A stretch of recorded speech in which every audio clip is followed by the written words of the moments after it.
Let's talk about Donald Trump. He's confirmed that he will be skipping those presidential Republican debates on TV. He says, well, everyone knows who I am already. They know my history. But he's also said he will be arrested on Thursday in Georgia as he faces charges of election interference and racketeering. Let's talk to Steve Gill about this. He's former advisor to both Clinton and Bush administrations and joins us now. Good morning to you, Steve. Good morning, Julia. Thank you so much for joining us. I wonder which of these is more significant for Trump's chances of getting either the Republican nomination or winning the outright presidential election next November. I think the latest charges down in Georgia are a circus. You've got clowns on the prosecutor's side, and all they're missing is some elephants and some guys scooping up the elephant dung behind them, because that's about the quality of the case that's facing him. It's a ridiculous case, and it's more of the political persecution of Donald Trump rather than serious litigation. And we've heard many on the Republican side saying this. This is a persecution, and yet, we've got that tape of him talking to this senior election figure in Georgia government, basically saying, I need you to find me more votes and we can win. I have to say, looks pretty bad to me. I think we were all surprised that actually it took 2 years to bring these charges. But the key thing is, every time charges are brought against Donald Trump, he goes up in the polls, according to what people are telling pollsters anyway. Yeah, I'm concerned this is going to create a massive crime wave among U.S. politicians. If they see if you get indicted, your poll numbers go up. They may be robbing convenience stores next week if they think this is going to help them. I think the interesting thing about that phone call, though, is Donald Trump was saying we need 11,800 votes. And that's because they had found tens of thousands more votes that had been miscounted, had not had signatures verified. In Georgia, they usually have about 0.3% of the ballots thrown out because of lack of signature verification.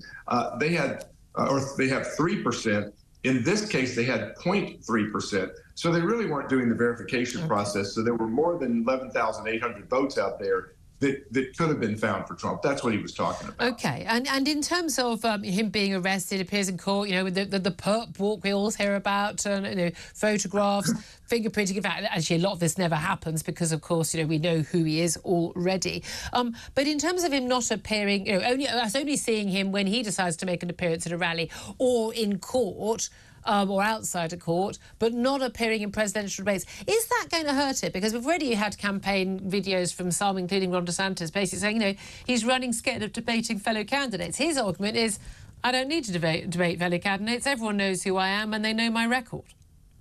Well, he's pre-taped an interview with Tucker Carlson that's going to air online at the same time as the debate. That will draw more eyeballs than the debate will. The problem for Donald Trump is those eyeballs are going to be people that are already for him, not people that he's needing to convince to be for him. And he's right. The polls show that he doesn't need this. He's already leading by a significant number.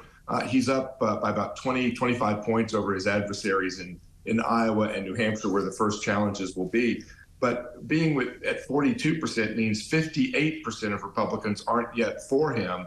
And I'd be out there trying to win those. I think he's right that politically it may be the right decision. Don't get hurt. You're already ahead. But I think from a policy standpoint, I like people to debate. I was our cabinet secretary who would undergo what you just did with the shadow secretary and have that kind of rapid fire questioning, although Pete Buttigieg and the Biden administration folks couldn't handle that.